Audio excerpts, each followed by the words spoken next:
नारायण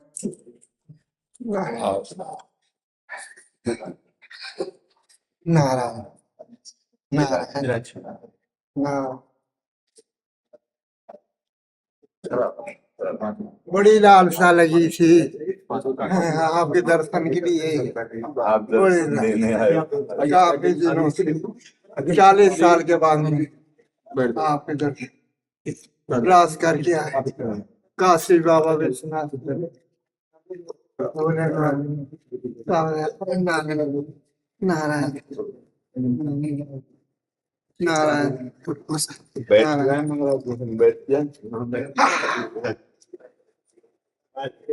रविंद्र मधुसूदन पाठक जी, महाराष्ट्र से। महाराज जी, आपके चरणों में कोटि कोटि प्रणाम। महाराज जी, योग मार्ग के मान्यता अनुसार हमारा शरीर पंच कोश से निर्मित है, अर्थात अन्नमय कोश, प्राणमय कोश, मनोमय कोश, विज्ञानमय कोश और आनंदमय कोश। आध्यात्मिक मान्यता अनुसार चित्त कोश, चित्त शुद्धि के लिए पंच कोश की शुद्धि। इन सब कोशों का बाध करने पर ही तो अध्यात्म शुरू होता है। इनका कोई महत्व थोड़ी है। कह रहे हैं क्या केवल भगवत नाम से पंच कोश शुद्धि के लिए पर्याप्त है? केवल असत चिंतन त्यागना है। चाहे योग से देखो तो चित्त वृत्ति निरोध करके परमात्मा स्वरूप में स्थित करना है। ज्ञान से स्थूल सूक्ष्म कारण तीनों शरीरों का चिंतन त्यागना है। भक्ति से अपने अहम अंतःकरण इन सब में नाम भर देना है। सच्चिदानंद भगवान का नाम भर दो, सब ठीक हो जाएगा, सब छूट जाएगा, सब खत्म हो जाएगा। अविद्या मल नष्ट हो जाएगा। चेतो दर्पण मार्जनम, चित्त रूपी दर्पण का मार्जन हो जाता है। ये भाव रूपी जो अग्नि जल रही है, इसके लिए वर्षा है नाम। ये समुद्र है ज्ञान का। आप जप करके तो देखो, जिनको राम राम भी कहना नहीं आता था, मरा मरा कहे, तो भगवान के अवतार के पहले ही भगवान की सब लीला ज्ञान समुद्र बन गए। अब भी आपको संशय है कि नाम से पंचकोशों का बाध हो जाएगा? अरे पूरे भव समुद्र, नाम लेत भव सिंधु सुखाही, करो विचार सुजन मन माही। अरे नाम को आपने क्या समझा है? सुमिर पवन सुत पावन नामू, अपने बस करी राखे रामू। सब साधना का सार यही है। भगवान शिव से बड़ा कोई योगी नहीं है जो हर समय नाम जप करते रहते हैं और भगवान के चरित्र सुनते रहते हो। चरणामृत सर पर गंगा जी धारण किए हुए हैं। सनकादि से बढ़कर कोई योगी नहीं है जो हरिश शरणम प्रसिद्ध है, हर समय जपते रहे। नारद जी से बढ़कर कोई योगी नहीं। नारायण नारायण नारायण। कौन योगी की बात करोगे आप? इनसे बढ़कर और कौन योगी है? जो वही योगी है जो अपने चित्त को नाम में, रूप में, स्वरूप में, लीला में उसी के जोड़ा जाता है। हमारा स्वरूप भी भगवत स्वरूप है। ज्ञान मार्ग से हम चलते हैं तो हम आत्म स्वरूप में जब अपने स्थित हो जाते हैं तो हम मोक्ष को प्राप्त हो जाते हैं, अर्थात बंधन मुक्त हो जाते हैं, अर्थात हम परमात्मा स्वरूप हो जाते हैं, अर्थात ब्रह्मविद ब्रह्मवि भवति। तो भक्ति से क्या होता है? भक्ति से मैं का विस्मरण हो गया, परमात्मा चिंतन में तन्मय हो गया। ब्रह्म नहीं, माया नहीं, नहीं जीव नहीं काल, अपनी सुदिना रही एक रहो नंदलाल। और ज्ञान में क्या हुआ? सब कुछ विस्मरण करके एक आत्मस्वरूप में स्थित हो गया, खत्म हो गया खेल। भैया संसार का चिंतन त्यागना है, चाहे योग मार्ग से हो, चाहे सांख्य मार्ग से हो, चाहे भक्ति मार्ग से हो, चाहे कर्मयोग से हो, किसी भी मार्ग से हो। तेषाम सततयुक्तानां भजताम प्रीतिपूर्वकम ददामि बुद्धियोगम तम येन माम उपयान्ति ते। भगवान जी क्या कह रहे हैं इसमें? जो सतत मेरा चिंतन करता है तो मैं उसकी बुद्धि में योग प्रदान कर देता हूँ। हमारी अभी बुद्धि जो है वो त्रिगुण के योग में है, फिर त्रिगुणातीत भगवत योग में हो जाती, खत्म हो गया। मय्येव मन आदत्सो मयि बुद्धिम निवेशय तो निवेश्यसि मय्येव अतो ऊर्ध्वम न संशया। तो जब हम राधा राधा राधा राधा राधा राधा राधा कृष्ण कृष्ण राम कृष्ण हरि, तो संसार का चिंतन छूटा ना, बस बात बन गई। आप जपते चले जाओ, देखो कैसा ज्ञान प्राप्त होता है। कौन सा ज्ञान अधूरा है जो नाम जापक में पूरा नहीं होता? कौन सा कैसा ज्ञान है कि जो नाम जापक को नहीं होता?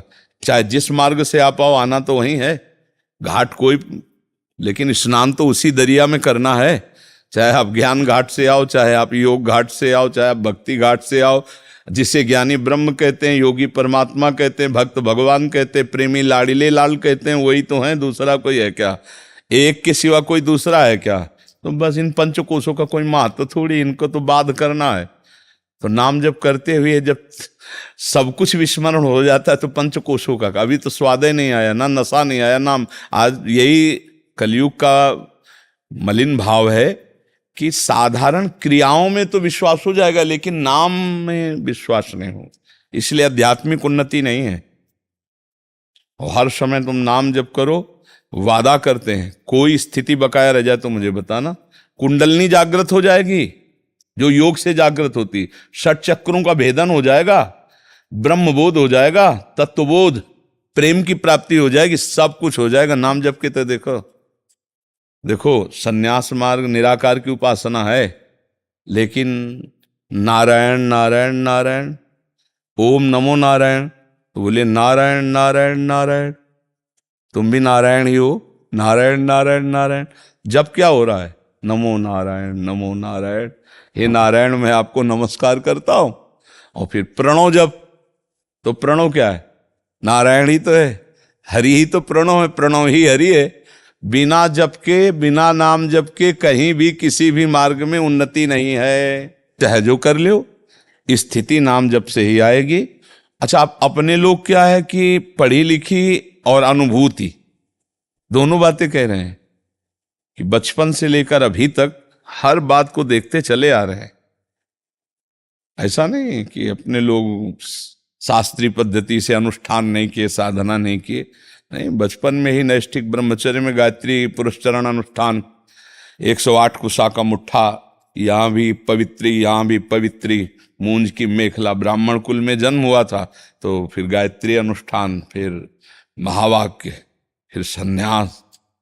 मतलब कहते हैं ना कि सब पापड़ वेल करके तब हम, ऐसे नहीं बोल रहे कि ऐसे ही, तभी हम सत्संग में कह देते हैं हम कोरी अंध विश्वास या भावुकता में राधा राधा तुम्हें उपदेश नहीं कर रहे, वो अनुभव से कह रहे, पकड़ पाओ तो पकड़ पाओ, ना पकड़ पाओ तो ना पकड़ पाओ। महाराज जी, मेरे जो गुरु है सदगुरु गोंदोलेकर महाराज, महाराष्ट्र से, बिल्कुल एक नाम रूप थे, अवतार थे, 100 साल हो गए उन्होंने देह का त्याग किया। उनका एक वाक्य था, गुरु वचन था कि नाम में समस्त योगों की अंतर्भूतता है, नाम समस्त योगों को अंतर्भूत करता है। हाँ, तो ये वाक्य हमें थोड़ा समझने में कठिनाई हो रही थी, इसलिए ये प्रश्न आपके सामने रखा कि नाम में योग कैसे आ जाता है। सब योग, हमारी बात समझो, पहले इतना विश्वास करो कि नाम रूप लीला धाम चारों सच्चिदानंदमय है, मानते हो ना? धाम सच्चिदानंदमय है, रूप सच्चिदानंदमय है, भगवान की लीला सच्चिदानंदमय और भगवान सच्चिदानंदमय। तो लीला में जोड़ो या रूप में जोड़ो तो बहुत कठिन है, जोड़ ही नहीं पाओगे। तो सबसे सरल पड़ता है नाम, क्योंकि हम जैसे मानो राम, तो हम सामने राम नाम लिखकर चिंतन कर सकते हैं भाव में, राम राम राम राम। तो राम नाम क्या है, सच्चिदानंद में, राधा नाम क्या है, सच्चिदानंद। तो हमारा चिंतन सच्चिदानंद का होगा। अब कौन सा योग बकाया रह जाएगा, क्योंकि सच्चिदानंद संपूर्ण योग का स्वरूप है। जो योग चाहोगे, ऐसी स्थिति आती है कि दिन है कि रात है, कि मैं कौन हूं, मैं कहां हूं, कुछ स्मृति नहीं, जीते जी मृत स्थिति, जीते जी मृत स्थिति, शून्य स्थिति, नाम की कृपा से। अब वो कैसे, शब्दों में तो दम नहीं है कि उनको हम निकाल करके बता सकें क्या चाहिए नाम से। हम इसीलिए खुली बात कह रहे हैं, जो चाहिए वो सब कुछ नाम से मिल जाएगा।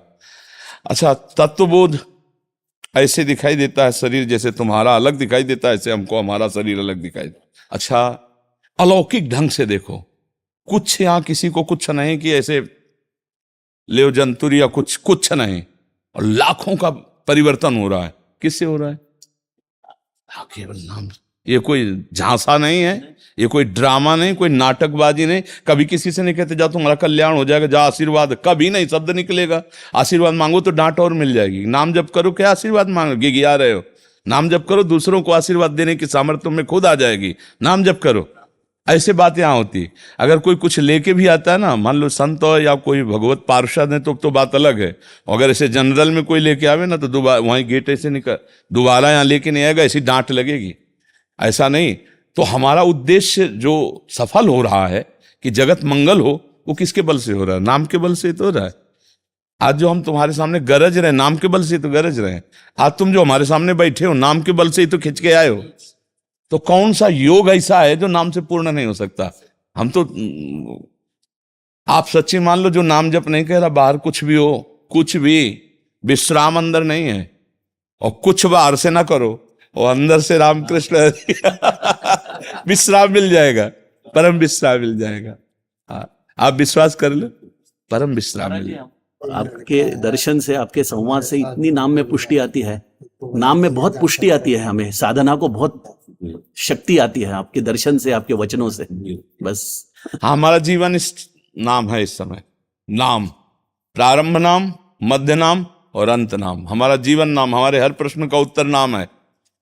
कोई भी प्रश्न लो, उसका उत्तर देंगे और परिणाम में केवल नाम होगा, नाम ही होगा, राधा राधा राधा राधा राधा।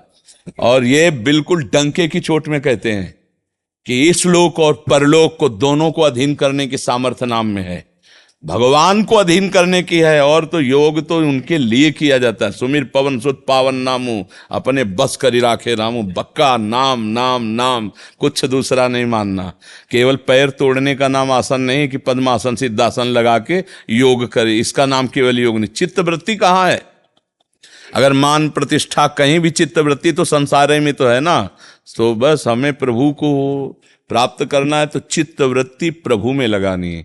देखो, सुख आदि से बढ़कर कोई योगी नहीं है, सुखदेव आदि से बढ़। और वो गोपियों के चरित्र गान कर रहे हैं, तो गोपी महायोगी हुई ना। तो महायोगी क्या कर रहे हैं? मुरारी पादार्पित चित्तवृत्ति, एक एक वृत्ति श्री कृष्ण के चरणों में अर्पित है। तो बड़े बड़े योगियों ने गोपीजनों को नमस्कार किया। बात समझना है। अगर नाम जप नहीं, श्री परम पावन पूज्य श्री तुकाराम जी में कौन सा योग नहीं था? आप हमें उत्तर दो, कौन सा योग नहीं था? ज्ञान योग नहीं था कि भक्ति योग नहीं था कि अष्टांग योग नहीं था? आप बताओ। हर समय करताल बज रही, विट्ठल विट्ठल विट्ठल, सारे योग उनमें थे, क्योंकि सब योगों के गुरु है श्री कृष्ण। और वो जिसके हृदय में बैठ गए तो कौन सा योग? और चमत्कार पे चमत्कार था, सिद्धियों पे सिद्धियां चरणों में लौट रही थी। एक बार वीर शिवाजी दर्शन करने आए श्री तुकाराम जी के, और तो वो बहुत सावधानी से आए थे, अपने दो पार्षद बाहर खड़े कर दिए और अकेले ऐसे साधारण वेश में, क्योंकि संतों के पास मर्यादा है, राजसी वैभव के साथ नहीं जाना चाहिए, वहां बहुत दैन्य जाना चाहिए। इतने में मुगलों को पता चला कि शिवाजी तुकाराम जी के दर्शन करने गए तो बंदी बनाए जा सकते हैं, क्योंकि उस समय कोई सैनिक नहीं और कोई बल विक्रम नहीं। और वो लोग तो ये गुप्तचर आके बताया, जो दो अंगरक्षक बाहर खड़े थे, कि महाराज शिवाजी का प्राण संकट है। तो उनका वो तो कीर्तन में बैठे हैं तुकाराम जी के सामने, तो वही अकेले बैठे थे। उस समय ऐसा कुछ संयोग बना, तो कहा कान में बता दो जाके। तो कान में बताया कि मुगलों की सेना आक्रमण करने वाली, जल्दी निकल चलो। तो तुकाराम जी से बताना नहीं पड़ा, वो ऐसे बोले बैठे रहो। तुकाराम जी ने सारा, तो वो जानते थे सिद्ध संत हैं, तो वो बैठे रहे। मुगल सैनिक आए, वो अंगरक्षक तो साइड में हो गए, कोई नहीं। मंदिर में केवल तुकाराम जी कीर्तन कर रहे हैं, कोई नहीं। मिलेक्ष सैनिक घुसे, पूरा ढूंढा, कहीं कोई नहीं। उनका गलत सूचना नहीं, या तो केवल तुकाराम जी कीर्तन कर रहे हैं। उनको विक्षेप नहीं पड़ा, वापस चले गए। सामने शिवाजी बैठे थे, दिखाई नहीं दी। कौन सी सिद्धि नहीं थी जो तुकाराम जी के पास नहीं थी? अरे जहां चरण रख देते वहां की भूमि बोलती थी विट्ठल विट्ठल विट्ठल। आप सोचो, भूमि बोलती थी विट्ठल विट्ठल विट्ठल। तो इसलिए हम कह रहे नाम में सब योग विराजमान है। तुम चिंता मत करो। अन्न कोश, विज्ञान में कोश, मनोमय कोश, प्राण में, जितने भी आनंद में कोश, ये सब बाधित हो जाएं, क्योंकि ये कोश है, वो स्रोत है। जो इस स्रोत खुला तो ये आनंद, गड्ढे को कौन देखेगा? ये आनंद में कोश गड्ढा है और वो स्रोत है, आनंद का स्रोत है, उफान है आनंद की। नाम के द्वारा रूप का प्रकाश और रूप रस की मादकता में मस्त रहते हैं उपासक जल, मस्त रहते हैं। इसलिए नाम जप करो, कभी अविश्वास मत करो, सारे योग इसमें विराजमान है। ये मतलब अनुभूति की बात कह रहा हूँ, कोई ऐसा कोरी भावुकता नहीं होती कि भाई सुन लिया नाम जप करो तो हम भी कह रहे हैं नाम जप करो, ऐसा नहीं। खा पी के बोल रहे हैं। नहीं होता है कि हलवा बनाने की प्रक्रिया पढ़ ली, अब उसके बाद बोल दिया कि हलवा बनाने की ये प्रक्रिया नहीं, हलवा बना के खा के फिर उसके बाद बात करें। तो नाम की महिमा ऐसे नहीं गाल कर रहे, खा पी के बात कर रहे हैं। शिया राठी जी जोधपुर से। राधे राधे महाराज जी, आपके चरणों में कोटि कोटि प्रणाम। महाराज जी, भगवत प्राप्ति के लिए क्या मार्ग की चिंता अधिक करनी चाहिए या मंजिल की चिंता अधिक करनी चाहिए? मंजिल किसे कहते हैं, मार्ग किसे कहते हैं, आपने क्या समझा है? महाराज जी, मंजिल तो वो हो गई जो भगवत प्राप्ति है, और मार्ग है नहीं, भगवत प्राप्ति मंजिल क्या, भगवत प्राप्ति क्या? लाडली जी के, बस लाडली जी का हो जाना। लाडली जी का हो जाना। अच्छा, मार्ग क्या है? मार्ग है राधा नाम, राधा वल्लभ जी की अर्चना पूजा। खास बात पहले बोली गई, नाम, नाम स्मरण, अर्चना पूजा वंदना ये तो पीछे की बात है। नाम सतत स्मरण करना और मैं लाडली जी की हूं, दोनों एक ही मार्ग की दो पहलू कहने में आई। मैं लाडली जी की हूं और लाडली जी का निरंतर नाम जप करना, दोनों आवश्यक हैं। ये भूल गई कि मैं किनकी हूं तो फंस जाएंगी कहीं ना कहीं, किसी को अपना मान लेंगी। और जिनकी हम हैं उनको अगर हम सुमिरन न करें तो माना नहीं जाएगा कि आप उनकी हो, क्योंकि जिनकी हुआ जाता है उसी का सुमिरन होता है। तो इसलिए दोनों बातें आवश्यक है। ठीक है, नाम जप करना और मैं लाडली जी की हूं ये अंदर रखना, ये हृदय में बैठा ले रखना। हमारे माई श्यामा जी को राज, तो इसलिए हम श्यामा जी का निरंतर नाम जप करें। दोनों बातें अत्यंत आवश्यक हैं। जैसे दो पंख से ही पंछी आकाश में उड़ता है, ऐसे ही एक है संबंध कि मैं श्यामा जी की हूं और दूसरा है चिंतन।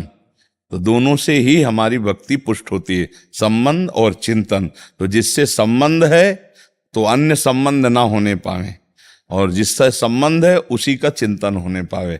उसी से अनन्य चेता सततम यो माम स्मृति नित्य सहा तस्याहम सुलभा पार्थ, मैं उसके लिए सुलभ हो जाता हूं जो मेरा अनन्य चिंतन करता है। तो राधा राधा राधा और मैं लाडली जी की हूं, ऐसा भाव। चंद्रकांत मिश्रा जी। राधा वल्लभ श्री हरि। राधा वल्लभ श्री हरिवंश महाराज जी, आपके चरणों में कोटि कोटि प्रणाम। महाराज जी, आप कहते हैं बारी मथे घृत होए बरु, सिकता ते बरु तेल, बिनु हरि भजन न भव तरी, ये सिद्धांत अपेल। महाराज जी, इन चौपाई का अर्थ क्या है महाराज जी? और अच्छा अर्थ, रामेश्वर दर्शन करहीं, बिनु प्रयास भव सागर तरहीं। ले सुनो, हाँ पहले इसमें बारी मथे घृत होए बर, मतलब असंभव है पानी के मथने से कहीं घी पैदा हो जाए, असंभव है। पर ऐसा कभी संभव हो जाए तो भी, बालू के पेरने से तेल निकल जाए, असंभव है। पर ऐसा भले हो जाए, पर बिना भगवान का भजन किए कोई संसार से तर नहीं सकता।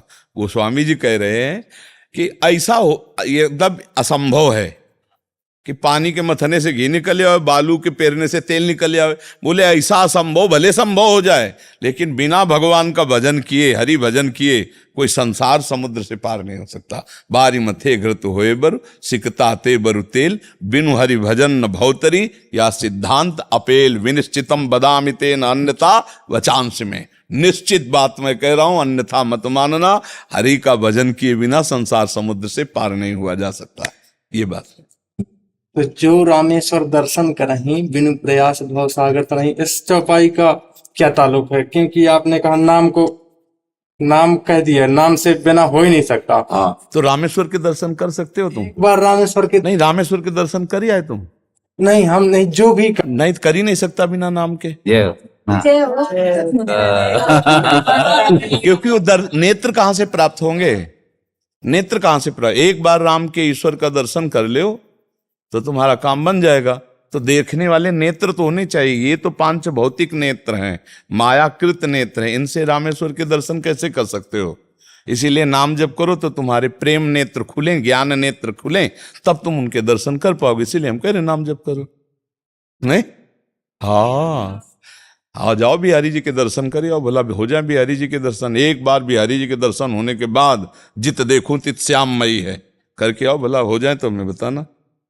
और हाँ, और नाम जप करो, बिना दर्शन के दर्शन हो जाएंगे। जिस दिन नाम की कृपा छा जाएगी ना, तो जिधर देखोगे उधर वही नजर आएगा, वही नजर आएगा, दूसरा नजर अभी नजरें नहीं है। एक बार पी मूर्ति नैनन बसे तेहि रस राय समाए, रूप छके घूमत रहे तन को तनिक न भान, नारायण दृग जल है यह प्रेम पहचान। वो नाम से होता भैया, वो कहीं जाने आने से नहीं होता। नहीं, चलो तुम तो विश्व के किसी एक तीर्थ में जाओगे, यहाँ बचपन से तीर्थ में गुजारा किया घर छोड़ के, किसी एक दो तीर्थ में थोड़ी गए, जीवन ही तीर्थ है मेरा है, तब हम तुम्हें अनुभव से बोल रहे हैं। इसीलिए हम दहाड़ के बोलते हैं। अभी पीछे के बैच में बोला था कि हम खा के बोल रहे हैं, केवल थ्योरिकल पढ़ के नहीं बोल रहे हैं कि हलवा के पढ़ने की बात पूरी पढ़ी और फिर तुम्हें सुना दी। ऐसे नहीं, हलवा पढ़ा और बनाया और खाया और फिर हम वो सुना रहे हैं तुम्हें, फिर तुम्हें बता रहे हैं। नाम की महिमा ऐसे थोड़ी बताओ। तुम रामेश्वर दर्शन की बात कर रहे हो यहाँ, अब कैसे तुम्हें बताएं? जीवन ही वही है। तब सार बात पकड़ में आई है, राधा राधा राधा राधा। और कुछ समझना चाहते हैं? गुरुदेव, हमें कोई मित्र नहीं बना रहा था। हम 7 साल से आपका सत्संग एकांतिक। हमारी तुम्हारी दोस्ती पक्की है। और क्या, जिसको संसार में कहीं कोई मित्र ना बनाता हो, हमने आपको बनाया था। हमने जाना था कि बनाया था नहीं बनाया। नहीं यार, था में मत ले जाओ। पोस्ट इससे होता है कि आपकी कृपा से नाम जप कर रहे हैं, मतलब जब नहीं, था शब्द क्या होता है, वो इंड बताता है कि था, बनाया था, अब नहीं है। ऐसा नहीं, बनाया था, बनाया है, बनाते रहेंगे, तुम ही को मित्र मानेंगे। हमारी मित्रता में दूसरे दोस्तों की जरूरत नहीं होती। नहीं है गुरुदेव। और फिर हमारी मित्रता अगर करोगे तो विश्व पर विजय प्राप्त कर लोगे। पक्की बात, अगर आज्ञा के अनुसार चलोगे, मित्र वही है जो कुपंथ निवार सुपंथ चलावा। हम जो कह रहे हैं वैसे के अनुसार चलोगे तो सुख दुख को सहने की सामर्थ्य आ जाएगी, काम क्रोध लोभ मोह मद को पछाड़ने की सामर्थ्य आ जाएगी, और एक अद्भुत आनंद रहेगा। आप सोचो, अपने दोस्त के विषय में जब हम सोचते हैं तो वो जैसे आचरण वाला होता है वैसे हमें आचरण आते हैं। हम जैसे अपने मित्र बनाए गोविंद को या गोविंद के किसी निज जन को, वैसे ही हमें आचरण आएंगे। हम जिसका चिंतन करते हैं वैसे ही प्रभाव आता है। जैसे अभी चिंतन करें नींबू, तो है ना खटाई, तो उसका हर प्रकृति की वस्तु के चिंतन का प्रभाव है। तो जब हम चिंतन करेंगे प्रेमानंद, तो प्रेमानंद में जो है, हम गाढ़ चिंतन करने लगे तो हम और प्रेमानंद एक होने लगेंगे। और जब प्रेमानंद में एक हो जाएंगे तो लोग कहने लगेंगे कि प्रेमानंद का दोस्त है। अपने आप एक भृंगी नाम का कीड़ा होता है, वो दूसरी जाति के कीड़े को लाता है और अपने घरौंदे में मिट्टी के बंद करके और डंक मारता है, भयवश अपना चिंतन कराता है। कुछ समय में वो कीड़ा रंग बदल करके भृंगी बन जाता है। सोचो, भय से चिंतन कराकर वो उस कीड़े को भृंगी बना देता है। तो हम अगर प्यार से भगवान का चिंतन करेंगे या भगवान के भक्तों का चिंतन करेंगे तो हमें भगवान की भक्ति नहीं आ जाएगी, हमें भगवान की सामर्थ्य नहीं आ जाएगी। हाँ, पक्की दोस्ती, बस बुरा आचरण मत करना। हाँ, बस अच्छे आनंद से रहो और नाम जप करते रहो और परिवार की सेवा करो, माता पिता इनकी सेवा करो और मेहनत से धन कमाओ, परिवार की सेवा करो। हाँ, जैसे हमारा कार्य है समाज सेवा, ये हमारी समाज सेवा हो रही। ये हमारी क्या होता है, हम सबके दिमागों से खेल रहे हैं। हमारा जो खेल हो रहा है वो दिमागों से खेल हो रहा है। जहां जहां दिमागों में सड़न पड़ रही ना, उसको हटा रहे हैं। ये समाज से जो अलग अलग सेवा होती है ना, ये डॉक्टर होता है शारीरिक अंग को निकालता है, तो ऐसे हम होते सड़न वाली बातें जो तुम्हारे दिमाग को सड़ा रही, जो तुम्हारे आचरणों को गंदगी प्रदान कर रही। क्योंकि आचरण होते हैं दिमाग के, सबका मालिक दिमाग है यहाँ, वो जैसा आदेश करता है वैसा। तो हम तुम्हारे दिमागों का ऑपरेशन कर रहे हैं, तुम्हारे दिमागों से लड़ रहे हैं। हम टीचर भी हैं, हम डॉक्टर भी हैं, नहीं है? टीचर भी हैं और डॉक्टर भी हैं। तुम्हारे मानसिक दिमाग में जो काम क्रोध लोभ, जिसको ये मानसिक दिमाग ठीक करने वाले, डिप्रेशन ठीक करने वाले, क्या कहते हैं साइकोलॉजिस्ट। हाँ, वो भी नहीं ठीक कर पाएंगे, क्योंकि वो भी हमारी दृष्टि से वो भी बीमार है। काम क्रोध लोभ से वो बीमार है ना? हाँ बिल्कुल है। बीमार है ना? वो निष्कामी तो नहीं, जितेंद्री तो नहीं ना। तो वो जिनको ठीक करते हैं तो दवाइयों के द्वारा हम शुद्ध दिमाग में जो अशुद्धता भरी हुई है उसको दूर करते हैं। काम की, क्रोध की, लोभ की, मोह की, मद की, इनको दूर कर दे तो आप जानते हो क्या हो? आप भगवान के अंश हो, अर्थात भगवत स्वरूप हो। आप स्वयं भगवत स्वरूप हो, आपको किसी के आशीर्वाद की जरूरत नहीं। आप जब अपने को जान जाओगे ना, तो एक बार छोटा बच्चा शेर का भेड़ों के बीच में चला गया। अब वो भेड़ों को ही अपना परिवार मानने लगा। तो जैसे डंडा मारता भेड़ के, वैसे शेर के भी मारता। एक दिन एक शेर भेड़ों के खाने के लिए कूदा तो देखा उसमें शेर का बच्चा। तो शेर ने कहा, हे तू यहां कैसे? बोले यही तो हमारा परिवार है। बोले नहीं यार, तू वो चीज है कि एक दाड़ मारेगा तो ना गड़रिया रुकेगा ना भेड़ रुकेगी। बोला नहीं नहीं, हम तो इसी के। बोले आ, सरोवर के समीप गया। बोले देख मेरे जैसा तेरा रूप है? बोले हाँ। भेड़ जैसा तो नहीं ना? मेरे जैसा रूप? बोले हाँ। बोले देख मैं दहाड़ रहा हूं, अब तू दहाड़ हमारी स्वर से। जो दहाड़ा ऐसे वो दहाड़े। तो उसने कहा समझ रहा है तू, ये डंडे खा रहा है, गड़रिया के भेड़ों के बीच में रह रहा है। अरे तेरा आहार भेड़ है, तू देख सिंह है। ऐसे ही काम क्रोध लोभ मोह मद मत्सरिये हमको गड़रिये की तरह पीट रहे हैं, और भोग में हम भेड़ बने हुए लगे हुए। कोई साधु महात्मा के दहाड़ा, हे भगवान का तू अंश है, भगवत स्वरूप, उठ खड़ा हो, देख तुझे कोई परास्त नहीं कर सकता। तो तुमको भी है कि यार बात तो सही है, मैं भगवान का अंश हूं, कहाँ फंसा था। तभी एकदम जागृति होती है, नहीं तो हम लोग कैसे फंसे हैं। हम बड़े दीनहीन मलिन छोटे छोटे विषयों के कीड़े हम बने हुए हैं, हम नहीं निकल सकते, हम तुम्हारे बिना नहीं जी सकते। अपने स्वरूप में आ, अभी सावधान हो जाओगे तो सब तुम्हारे गुलाम हो जाएंगे, सब तुम्हारे गुलाम। अभी तुमको सब गुलाम बनाए हुए थे, अब तू बादशाही कर। जाहिल चाहिए कबहु कछ तुम संसार से। अरे बहुत ये आनंद का मार्ग, सच्ची मानिए। हाँ, चाह मिट्टी चिंता मिट्टी मनुआ बेपरवाह, जिनको कछु न चाहिए वो साहन के साह। परमात्मा आनंद। देखो इसमें छल कपट द्वंद रुपया पैसा ताकत कोई प्रयोग नहीं है, कोई प्रयोग नहीं। ये केवल कनेक्शन है। कनेक्शन इधर से हटा के परमात्मा की तरफ लगा दो। High power, high voltage, high power, जिस पावर से पावरवान होकर के फिर कोई परास्त नहीं कर सकता। अभी कनेक्शन हमारा प्रभु से हट करके माया में हो गया है। काम क्रोध लोभ मोह जो आता है थपड़िया के चला देता है। जेल भरी है, पूरी जेल भरी, मनोरंजन के कारण ही तो जेल भरी। मन ने कहा ऐसा करना है, वैसा कर दिया तो पूरी जेल भरी, इसी में भरी है। मन को कंट्रोल कर लेते तो काहे को दुर्दशा होती। आज पूरा जीवन बर्बाद हो गया, न परिवार के रहे न मनोरंजन कर पाए। थोड़ी सी गलती, थोड़ा सा काम क्रोध लोभ का अपना प्रभाव जेल में पहुंचा दिया। इसलिए हमें लगता है कि हमको मनुष्य जीवन मिला है, हम भगवान के अंश हैं, हमको इन भेड़ों से नहीं डरना है, काम क्रोध लोभ मोह मद मत्सर। थोड़ा जागृति करो। आपको मनुष्य शरीर दुर्लभ देह मिली है, आप भगवान के बच्चे हो, आप भगवान के जो चाहो कर सकते हो, जो चाहो कर सकते हो, जो चाहो कर सकते हो। तुम में अपार शाम, मृत्यु का भय खत्म हो जाए ना तो कुछ नहीं है, कहीं कुछ नहीं है। केवल भेड़िए की तरह डरवा रहे हैं हमको, काम क्रोध लोभ मोह मद मत्सर। हम भगवान के अंश हैं, नाम जप करके और बड़ी मस्ती से निकल जाओगे, बड़ी मस्ती से निकल। देखो कैसी दुर्दशा है, दूसरों का मांस खा रहे हैं, पराई बहन बेटियों की तरफ गंदी दृष्टि, जानवरों की तरह बर्ताव कर। मतलब देखो ना कितना गिरा दिया इन नीच काम क्रोध ने। जैसे अपनी बहन है ऐसे दूसरे की बहन है।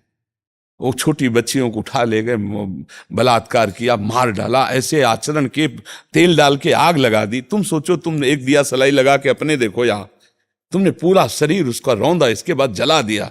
कैसा तुम्हारे अंदर राक्षस ऊपर सवार होकर महाराज जी की बाद में पछतावा भी करते हैं कि हमें क्या कर रोते। हमारा जेलों में देखा पुलिस वाले हमको रोते, बड़े बड़े लोगों को रोते देखा महाराज जी। तो एक बार गलती हो गया, आप क्षमा तो हो ही नहीं सकता। हाँ बिल्कुल बिल्कुल बात सही है। महाराज जी फिर माफी नहीं दे सकते क्योंकि कानून में फंस गए तो फंस गए। फिर जिंदगी भर सड़ो जेल में, जवानी पूरी जेल में निकल गई।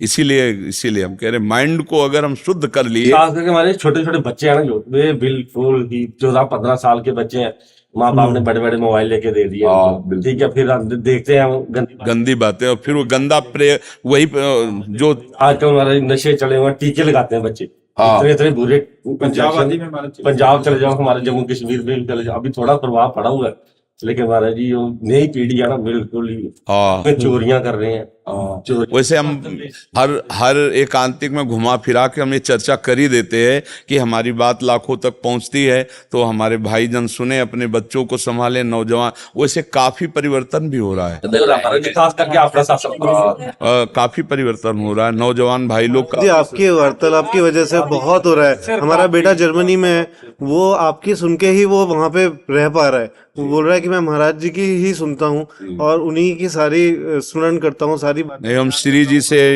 बस यही प्रार्थना किए कि जब तक जीवन है तब तक ऐसा कुछ होता रहे कि हमारे जो विश्व के जन हैं वो थोड़ा सतमार्ग को समझें, बुरे आचरणों से बचें। देखो, छोटी सी अगर गलती हो गई और वो ओपन हो गई और कानून के शिकंजे में फंस गया तो जीवन बर्बाद हो जाता है। आप कह रहे हैं कि उनको रोते हुए देखा? देखा महाराज जी कि उन्होंने एक बार गलती हो गई, अब गलती का जब अब क्या हो गई है, वो तो बिल्कुल रजिस्टर्ड है, तो भोगना पड़ेगा। महाराज जी, आपकी जो छोटी छोटी रील्स है ना, तो जो साधक जन है उसको कटिंग करके इंस्टाग्राम, फेसबुक या यूट्यूब आदि पे डालते हैं, तो उससे महाराज जी आज क्योंकि हम बाहर लोगों से मिलते हैं, काफी नई पीढ़ियां जो बच्चे आते हैं उनमें परिवर्तन है महाराज जी। और जब उनसे पूछते हैं तो वो कहते हैं कि हमारा मतलब एक फ्रेंड्स जो सर्कल है उसमें भी काफी परिवर्तन है। हाँ, नहीं, बहुत भगवान सब पर कृपा करें, सबका सद्बुद्धि दे, सन्मार्ग दे। वो टेक्निकली समझना चाहते हैं परमार्थ को, अध्यात्म को। तो जो आप एक सरल ढंग से आप बताते हैं कि नाम जप करो, कर्मों का भोग भोगना पड़ेगा, तो मतलब नशे ना करो, क्यों ना करो, उसके लिए भी आप एक तथ्य देते हैं महाराज जी। तो बहुत सहजता से समझ पाते हैं महाराज जी हम सब। एक सूर्य की किरण जो सूर्य की तरह आपकी वाणी जो है ना, बस ठाकुर जी, श्री जी और आप सबका आशीर्वाद, आप सबकी सद्भावनाएं जो है ना, अगर आप हमारी बात ना मानो तो हमारी बात का क्या महत्व, आप बताओ ना। तो धन्यवाद है कि आप लोग बात सुन रहे हैं, बात मान रहे हैं और आगे बढ़े। भगवान सब पर कृपा करें, सबका मानसिक छोटा था महाराज जी। जैसे आप बोलते हैं नशा वगैरह छोड़ो, जैसे वो तुम आपको बुलाया था महाराज जी, अगर अपने यूट्यूब के चैनल के जरिए लोगों को बोले, जैसे इस वक्त गर्मी पड़ रही महाराज जी, सभी लोग वो 2-2, 4-4 पौधे लगाए महाराज जी, पेड़ पौधे लगाए जी। तो महाराज जी आप हाँ, बिना पौधों के तो वर्षा होना प्रकृति साला गया पता, जब वापसी आए थे ऐसे के ऐसे खेत खाली पड़ गए, एक भी वृक्ष नहीं गया। और महाराज जी अब इतनी गर्मी पड़ रही, ट्रांसफार्मर को भी कूलर लगाने की, कूलर के साथ ठंडी हवा दे रहे हैं ताकि वो बिजली का। हाँ बिल्कुल महाराज जी, बहुत सारी ऐसी शिकायतें आ रही हैं, आग लग रही है, एसीओ में आग लग रही है, ट्रांसफार्मर्स में आग लग रही है, इतनी। हम सत्संग में कई बार बोले हैं कि हमारे जो ब्रज 84 कोष की लताएं हैं उनकी रक्षा करो। 100 गज ये जगह लो तो एक वृक्ष तो लगा ही लो। अगर आप 100 गज जगह खरीदो तो एक लता लगा लो। तो आप अगर बोलोगे, हाँ, नहीं, हम बोल रहे हैं, आपकी प्रेरणा से बोल रहे हैं और पहले भी हम ये कह चुके हैं और आज फिर हम ये कह रहे हैं कि वास्तविक हमारा प्रकृति से बहुत बड़ा संयोग है। अगर ये वृक्ष ना रहे तो वर्षा पर प्रभाव पड़ेगा। 2-3 साल में महाराज जी आगे तबाही हो जाएगी। हाँ, दिल्ली में लॉकडाउन लग गया महाराज जी, हाँ, गर्मी की वजह से। हाँ, बिल्कुल ठीक बात है। तो अब जिनको अब ऐसे इसलिए हमें बड़ा कुछ लग रहा है कि आज इतना आधुनिक समय हो चुका है कि अब जगह खरीद रहे हैं 1 लाख रुपया गज, समझो। अब वो 100 गज जगह खरीदे, अब वो 100 गज में एक पीपल कैसे लगा देंगे, बरगद कैसे लगा देंगे, इतना महंगा जमीन खरीद। तो हमें लगता है जिनके पास सुविधाएं हों और जिनको भगवान ने ऐसी व्यवस्था दी वो जरूर वृक्षारोपण करें, लताएं लगाएं, जिससे उनके और इसमें और भी लाभ है। जैसे आप लता लगा दिए तो जो पुत्र आपको सद्गति प्रदान करेगा सच्चा, वही लता भी आपको सद्गति प्रदान कर देगी। वो भी आपके संतान के समान ही होगी क्योंकि आप उसका पालन पोषण करेंगे। वो आपके पितरों का भी उद्धार कर देगी। जैसे पीपल है, बरगद है, ऐसे वृक्ष लगाए जो ऑक्सीजन देने वाले और पूज्य वृक्ष है और समाज को बहुत ही लाभ प्राप्त होता है। इससे प्रकृति का बहुत बड़ा हमारा शरीर से हिस्सा है। जैसे हम गंदी वायु छोड़ते हैं तो ये वृक्ष हमें शुद्ध वायु देते हैं, ऑक्सीजन देते हैं, कार्बन डाइऑक्साइड को सोखते हैं, अधिक से अधिक ऑक्सीजन देते हैं और ये वर्षा में सहयोग होते हैं। और देखो कितना भी धूप से थकी जाओ, अब जैसे आम का पेड़ है, नीम का पेड़ है, ये पेड़ों के नीचे तो एक शीतलता, गर्मी में बैठे रहते। अब वृक्ष नहीं रह गए, बड़े बड़े आम वाले तो सूखे ही गए और जो नीम आदि के लोग कटवा दिए पैसे के लोभ से। बहुत और महाराज जी ये वृक्ष इतने बड़े बड़े भी होते हैं, कोई टैक्स भी नहीं लेते। हाँ बिल्कुल सब कुछ फ्री, बिल्कुल। राहुल जी सिरसा हरियाणा से। श्री राधा वल्लभ श्री हरिवंश। राधा वल्लभ श्री हरिवंश महाराज जी, मैं पिछले 1.5 वर्ष से यूट्यूब के माध्यम से आपको सुन रहा हूँ, जिससे मेरा सारा डिप्रेशन, एंजाइटी दूर हो गई है। महाराज जी, मैं मर्चेंट नेवी में जॉब करता हूँ, 28 कंट्रियों घूम चुका हूँ, पर जो आनंद यहाँ है वो पूरी दुनिया में कहीं नहीं मिला। महाराज जी, मैंने दारू, चिकन सब छोड़ दिया। महाराज जी, क्या दुख में पूर्ण शरणागति होती है? ये हमारे पुण्य कर्मों के कारण शरणागति होती है? दोनों भी सम्मिलित होते हैं, इसमें दोनों बातें कही गई हैं। कभी कभी पुण्य का प्रकाश होता है और किसी संत का संग मिल जाता है। पुण्य पुंज बिन मिलहि न संता, बिना पुण्य समूह एकत्रित हुए संतों का समागम नहीं होता। और कभी कभी ऐसी परिस्थिति होती, चारों तरफ से जब निराशा होती है तो भगवान अपनी तरफ से कृपा कर देते हैं और फिर आशा की किरण खुल जाती है। किसी संत महात्मा के वचनों के द्वारा हमें भगवान के चरणारविंद का रास्ता मिल जाता है। तो इसमें दोनों परिस्थिति पाई गई। कभी कभी अच्छा दुख से क्या होता है, पाप नष्ट होते हैं। भारी दुख परिस्थिति से पाप नष्ट हुए और हृदय में एक ज्योति जगी, किसी संत महात्मा के वचनों का आश्रय मिला और हम निकल गए नाना प्रकार के पापाचरणों का त्याग करके। तो पुण्य तो होते ही है, बिना पुण्य से, बिना सुकृत से उसे साधु समागम नहीं प्राप्त हो सकता। चाहे घोर पापी हो, उसके जीवन में कहीं ना कहीं पुण्य तो रहा। पुण्य पुंज बिन मिले न संता। और एक होता बिना किसी पुण्य के भगवान की कृपा हो जाना। अब मोहि भा भरोस हनुमंता और बिनु हरि कृपा मिले नहीं संता। भगवान अपनी तरफ से कृपा कर देते घोर पापाचारी पर भी, क्योंकि है तो उन्हीं की संतान, तो वो फिर रास्ता निकल आता है। तो दोनों बातें लागू हो जाती हैं कि पाप के आचरण के परिणाम स्वरूप दुख को भोगते भोगते भगवान की कृपा को हुई और कोई महात्मा मिल गया, सारे दुखों का नाश करने का उपाय मिल गया। कभी कभी पुण्यों के प्रताप से किसी महात्मा का सानिध्य मिला और हमारा मंगल हो गया। तो बिना महात्मा के संग के इस संसार रूपी दलदल से तो निकला नहीं जा सकता। जैसे दलदल में खुद निकलने की चेष्टा करे तो फंसता चला जाता है। तो निकला हुआ कोई भगवत प्राप्त महात्मा, हमारे पाप और पुण्य दोनों दलदल हैं, दोनों शुभ और अशुभ दोनों बंधन हैं। जैसे सोने की जंजीर से बांध दो खंभे में या लोहे की जंजीर से बांध दो, बंधन तो है ही ना। तो सोने की जंजीर है पुण्य और लोहे की जंजीर है पाप, लेकिन बंधा तो है ही ना। महात्मा का संग दोनों से मुक्त करता है। भगवत भजन ये पुण्य नहीं है, ये शाश्वत अविनाशी भगवान की प्राप्ति कराने वाला है। ये नष्ट नहीं होता। पुण्य नष्ट हो जाते हैं, पाप नष्ट हो जाते हैं, भजन कभी नष्ट नहीं होता। ये संतों के संग से प्राप्त होता है। आप समझ पा रहे हैं? अब तो हम आपकी गोद में बैठ गए बाबा जी, अब आप ही रोड पार करा। नहीं, हम तो श्री जी के चरणों तक पहुंचाते हैं। हमारा काम जो है वो पोस्टमैन का काम है। आपकी बात श्री जी तक, श्री जी की बात आप तक, और हाथ जोड़े खड़े रहते हैं, देखते हैं मालिक क्या करते हैं। हमारी सामर्थ्य श्री जी हैं, हमारी सामर्थ्य प्रिया जी हैं, प्रभु हैं, उन्हीं के चरणों तक बात पहुंचाते हैं। तो जैसे हमको किसी ने कुछ अर्पित किया तो हम उन्हीं को तो भोग लगाते हैं। ऐसे आप बोले कि मैं आपकी शरण में, तो हम सीधे उनके पास कि आप देखो आपका कार्य, जो मेरा भी कल्याण कर रहे हैं वही आपका कल्याण करेंगे। जो मुझे अपनी शरण में लिए वही आपको अपनी। ये जो परिवर्तन हो रहा है ना, ये उनसे हो रहा है, मेरे से नहीं हो रहा। मैं उनकी बात बता रहा हूं, उनकी सामर्थ्य बता रहा हूं, उनका नाम बता रहा हूं। आप उनकी बात सुन रहे हैं, उनका नाम जप कर रहे हैं, आपका परिवर्तन हो रहा है। नाम उनके दास का होता है। अरे बोले बाबा प्रेमानंद, लेकिन काम स्वामी कर रहे हैं। जने बढ़ाई दे, करें करावें आप सब, और जने बढ़ाई दे। ये तो बस समझो सही माने में लाडली जी की कृपा से सब हो रहा, प्रिया जी की कृपा से। ललित कुमार जी चंडीगढ़ से। राधा वल्लभ श्री हरिवंश। राधे राधे महाराज जी। महाराज जी, मृत्यु का डर हमेशा नहीं रहता। कभी ऐसा लगता है कि बहुत समय है भगवान को पाने के लिए, पर कभी ऐसा परिस्थिति आती है कि ऐसा लगता है कि बिल्कुल समय नहीं रहेगा। बिल्कुल समय नहीं बच्चा, बिल्कुल समय नहीं। ये केवल बुद्धि भ्रम में डाल रही है कि हमारे पास बहुत समय है। कितनी अवस्था हो गई शरीर की? 30 साल। देखो ऐसा लगता है 30 साल अभी कल लगता है, कल 30 वर्ष व्यतीत हो गए। अब पता नहीं बच्चा 30 मिनट भी हैं कि नहीं, अपने को पता नहीं ना। चले कोई घटना घटी, एकदम शरीर ऐसे कई दृश्य देखने को मिले। ऐसे बैठे पेपर पढ़ रहे हैं, पीछे से मकान मर गए। रोड के किनारे कुर्सियों में बैठे और पूरा ट्रक चढ़ गया, मर गए। पता ही नहीं कब मृत्यु आ जाए। कार में आनंद से गाना सुनते हुए जा रहे हैं, आग लग गई, अंदर जलकर भस्म हो गए। नए नए जवान बच्चे मर गए। अब इसका कैसे कहा जा सके? गर्भ में भी मृत्यु हो जाती है, गर्भ से बाहर शिशु अवस्था में हो जाती, यौवन अवस्था में हो जाती, वृद्धावस्था में हो जाती। अब यहाँ आकर के अगर खाली हाथ गए तो बहुत गड़बड़ रहेगा। इसलिए हर समय नाम जप करो, राधा राधा राधा राधा राधा। अगर हम राधा बोल रहे हैं, हमारा शरीर छूटा तो हमें भगवत प्राप्ति हो जाएगी। हम दुखों से बच जाएंगे, हम दंड से बच जाएंगे। बहुत से ऐसे गंदे कर्म हो जाते हैं जिनका परिणाम हमको भोगना ही पड़ता है। इसी जन्म में देखो क्या गंदे कर्म आपसे नहीं हुए।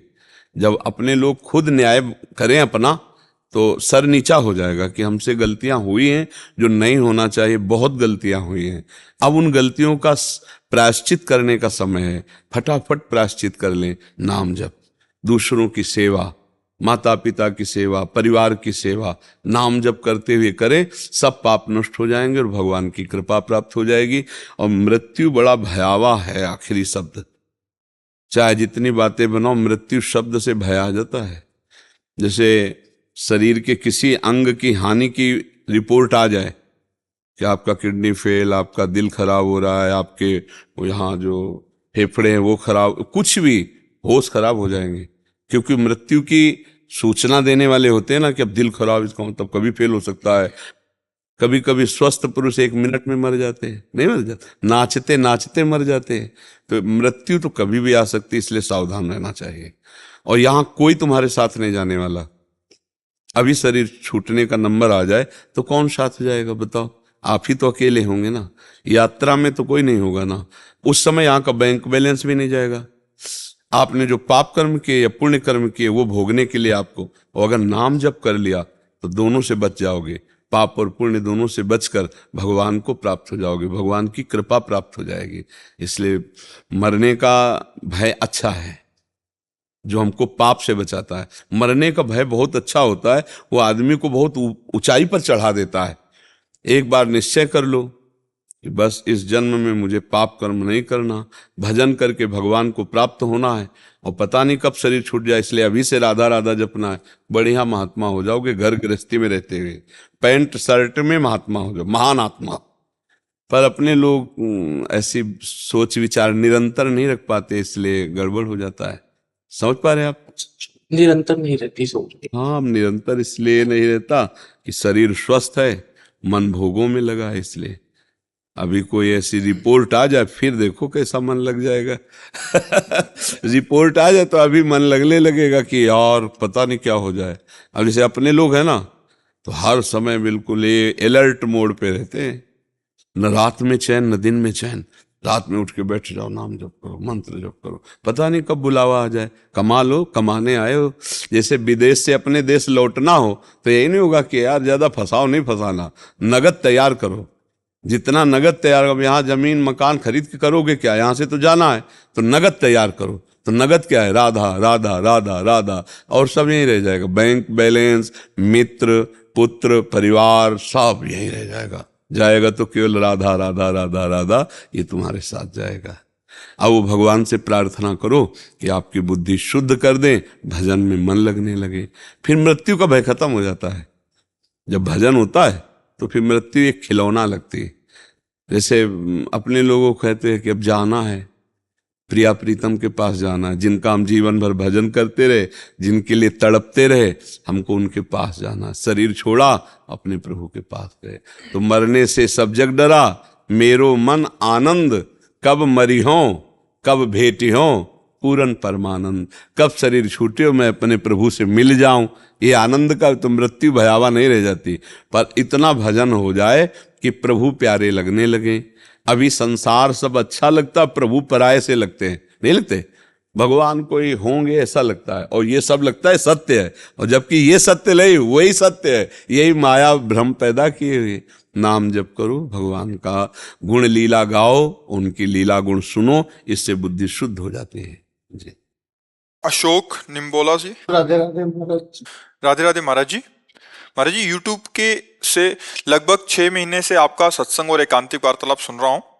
महाराज जी, आप कहते हैं श्वासों श्वासों में राधा नाम का जाप होना चाहिए, किंतु हम संसारी व्यक्ति को निरंतर नाम जपना थोड़ा कठिन होता है। दिन व रात में 24 घंटे में 21,600 श्वास होते हैं, तो क्या हम 21,600 जाप कर लेते हैं तो, और 200 माला इसमें हो जाता है, तो श्वासों श्वासों में नाम जप गिना जाएगा? मतलब एक साथ 21,600 कर लें? हमारा जो कहने का तात्पर्य वो संख्या से नहीं है। बढ़िया है, आप गणित लगा के संख्या से कर रहे हो।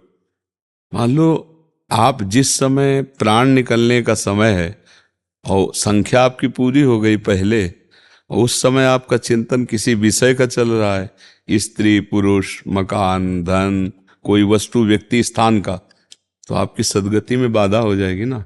अंतःमति शोगति। और हर श्वास में हम राधा जप रहे हैं। आप कह रहे हो कि गृहस्थी में नहीं जपा जा सकता, हमें लगता है गलत बात है। तुमसे ज्यादा हमारी सेवा है। गृहस्थी चैन से 9 से लेकर के 4-5 बजे तक तो सोता होगा, यहाँ 8-9 बजे शयन करते 12:30 बजे जग जाते हैं, और दिन में नींद है नहीं, रात दिन अपना कार्य चालू किए हुए हैं।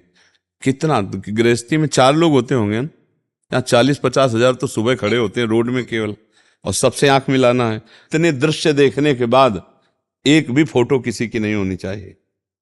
कैमरा खुला है लेकिन अंदर से ऑफ है, सबसे देख रहे हैं, सबसे मिल रहे हैं, सब जरूरत पड़ी तो बात भी कर रहे हैं, लेकिन नहीं, किसी से नहीं, अपने इष्ट के चिंतन में आप लोगों से मिल रहे हैं। अभी चल ही रहा है, देखो सत्संग सब करके फिर भी चल रहा है। तो आपका गृहस्थी में इतना काम तो है नहीं, क्योंकि शरीर प्रधान कार्य गृहस्थी में होता है। गृहस्थी में शरीर प्रधान। आप ऑफिस भी जाओगे तो बराबर 4 घंटे प्रवचन नहीं देने हैं, 10 मिनट बाद की फिर चुप हो गए तो उस समय चल रहा है राधा राधा राधा। और जब आप ऐसे चलाओगे तो हम जैसे तुमसे बात कर रहे हैं, तुम्हारे दिमाग में भी वही बसा हुआ है, राधा राधा राधा राधा। तो हम जप नहीं रहे लेकिन चल रहा है, जैसे धड़कन चल रही, जैसे श्वासें चल रही, ऐसे नाम चल रहा है। पर इसका अभ्यास किया जाता है। अगर हम ये मान लेंगे कि हम गृहस्थ हैं, हम ऐसा अभ्यास नहीं कर सकते, तो कभी नहीं होगा। ये मान लेंगे कि हम भगवान के अंश हैं, हम सब कुछ कर सकते हैं। जो एक संत कर रहे हैं वही हम गृहस्थी में रह के कर सकते हैं। क्या नहीं होता संत में? क्या संतों का भोजन नहीं बनता? संत कपड़ा नहीं पहनते? क्या संत मकान में नहीं रहते? अंतर ये है कि वो किसी से संबंध नहीं रखते और गृहस्थी में संबंध रखा जाता है, भाव में अंतर। तो क्या अंतर से तुम वैसे गृहस्थी में नहीं रह सकते? भाई अगर तुम्हारे घर में रहते होते तो 4-5-6 लोग होंगे, 10 लोग, 4 लोग हैं, 400 लोग हैं, सैकड़ों बच्चियां, सैकड़ों संत बच्चे, सब पूरे, और सबके दिमाग पर हमारा शासन है। धर्म विरुद्ध एक भी बच्चा आचरण नहीं कर सकता। वो पूरे परिवार को जैसे संभाल के चला जाता ना। अच्छा, ये तो हुई हमारे घर में रहने वाले, यहाँ वृंदावन में जो हमारे पास 10 हजार लोग बाहर रह रहे हैं, आप लोग भी हो। अगर आप वास्तविक भाव से अगर मानोगे कि संत गुरु या कुछ, तो आप गलत करने की सोचोगे तो तुम्हारे दिमाग में प्रेमानंद छाया हुआ मिलेगा, और डर लग जाएगा कि यार नहीं, अगर दोबारा सामने गए तो फिर हमें डांट लग जाएगी, अब गलती नहीं करूंगा। ये तो क्या ये बल आप नहीं जागृत कर सकते? आप भी भगवान के हो, आपको भी नाम जपने का अवसर मिला है, पर आप अपने को छूट दे देते कि मैं गृहस्थ हूं। तो गृहस्थ में कोई लाइसेंस इस बात का थोड़ी दिया गया शास्त्र में कि आप मनमानी भोग भोगो, आप जैसा चाहो ऐसा करो। नहीं, चाहे गृहस्थ हो चाहे विरक्त, दोनों को भगवत प्राप्ति करने के लिए मानव देह मिली है। दोनों का ढंग अलग अलग है। आपको काम सताया तो धर्मपूर्वक अपनी पत्नी से, आपको मोह सताया तो धर्मपूर्वक अपने पुत्र से, लोभ सताया तो धर्मपूर्वक धन कमा करके। इस तरह से विकारों को हम कब्जे में लेते हैं धर्म की सीमा में, और आगे चलकर निर्विकार हो जाते हैं। और वैरागी को वो पहले से ही प्रथम से ही त्याग शब्द से, क्योंकि त्यागी वैरागी है ना, वो त्याग से सर्वस्व त्याग करता हुआ उस ऊंचाई पे पहुंच जाता है। उसी ऊंचाई पर आपको पहुंचना है, पर आंतरिक राग का त्याग करना। अगर आप अपने को गृहस्थ मान लेंगे तो गड़बड़ हो जाएगा। गृहस्थ पहले आप मानो भगवान के आप अंश हैं। आप गृहस्थ धर्म का पालन कर, आप गृहस्थ नहीं, आप गृहस्थ धर्म का पालन कर रहे हैं। आप भगवान के अंश हैं, आप गृहस्थ धर्म का पालन कर रहे हैं, तो आप जीत जाओगे। और आपने अपने को गृहस्थ मान लिया तो छूट दे दोगे कि ये तो सब काम बाबा जियों का है कि आप निरंतर भजन करो, हम तो गृहस्थ हैं। एक जो आप एक गणना करके जप कर रहे हो, ये बड़ी श्रेष्ठ बात है, पर चूक की बात यह है कि गणना पूरी होने के बाद जब हमारा जो श्वास खाली जा रही और उस समय हमारी मृत्यु हो गई, तो हमें अगला जन्म लेना पड़ेगा। जैसे हिरण का चिंतन हुआ तो अगला जन्म हिरण का हुआ। तो अंतःमति शोगति, मुझे चाहिए कि हर श्वास में अभ्यास करो, हो जाएगा। करत करत अभ्यास के जड़मत होत सुजान, रस्सी आवत जाते ही सिल पर होत निशान। तो राधा नाम का निशान पड़ जाएगा बुद्धि में, राधा राधा अंदर से एक दिव्यता आ जाएगी, फिर भजन करना नहीं पड़ता, रोम रोम भजन करता है, मतलब एक दिमाग हो जाता है, राधा में दिमाग हो जाता है। एक होता है वाचिक जप करना, फिर उपांश जप करना, फिर मानसिक जप करना, फिर रोम रोम में वही, मतलब वो छा जाता है। बात करो, उठते बैठते चलते फिरते खाते बात करते मौन, हर स्थिति में वो भगवदाकार वृत्ति रहती, अखंड भजन रहता है। अभ्यास करो, अभ्यास में बहुत बड़ी सामर्थ्य है, बहुत बड़ी सामर्थ्य। देखो जिनका अभ्यास नहीं तो आंख खोल के भी निशाना नहीं लगा सकते, ऐसे अभ्यासी लोगों की आंख में पट्टी बांध दो और वो निशाने पे। एक हमें दिखाया कि एक आदमी को लिटा दिया, आसपास तरबूज रखे और उसके नमक डाल के आंख में पट्टी बांध दी गई और बड़ा भारी वो घन दे दिया गया, हथौड़ा जैसा, वो ठीक उसी पर मार रहा है। मतलब आंख की पलकें बंद है, पट्टी बंद है, जरा सा चूक जाए तो लेटे हुए बंदे के मतलब प्राण निकल जाए, पर उसका ठीक घन जो है थोड़ा है वो उसी पे पड़ रहा है। ये क्या अभ्यास, मतलब आश्चर्य में बात, अभ्यास है ना। तो आश्चर्य में बात कि संसारिक कार्य करते हुए, बात व्यवहार करते हुए वो भगवान में अपने चित्त को रखे, संभव है। अभ्यास से सब संभव है। अभ्यास हो जाए तो आंख में पट्टी बांध के गोली मार दे, और अभ्यास नहीं है अपने लोगों का तो जैसे अपने को बंदूक दी है तो लाठी वाला काम भले कर ले लेकिन बंदूक नहीं चला पाएंगे, क्योंकि कभी पकड़े नहीं, कभी चलाया नहीं, कभी अभ्यास नहीं किया। ऐसे ही अपने लोगों ने मन का अभ्यास किया भजन का तो उसमें प्रवीणता हो गई। अब मन का अभ्यास किया विषयों का तो भगवान में लगाना बड़ा कठिन है ना। तो अभ्यास योग युक्तेन चेतसा नान्यगामिना, हम ऐसा अभ्यास करें कि हमारा चित्त कहीं जाए ना, बार बार प्रभु में लगा रहे। तो राधा राधा राधा खूब ऐसा अभ्यास कीजिए हर श्वास में, और एक श्वास में कई नाम जपे जा सकते हैं। तभी तो आप 21 वो श्वासों का गणना करके जप लेते हैं। तो हम धीरे धीरे और धनी बने, हम चलते फिरते उठते बैठते ये भय रखें कि कभी भी प्राण निकल सकते हैं। प्राण निकलने की कोई तिथि तारीख हमारे पास है नहीं, और जिस समय प्राण निकले और जो चिंतन किया वही हमें बनना पड़ेगा।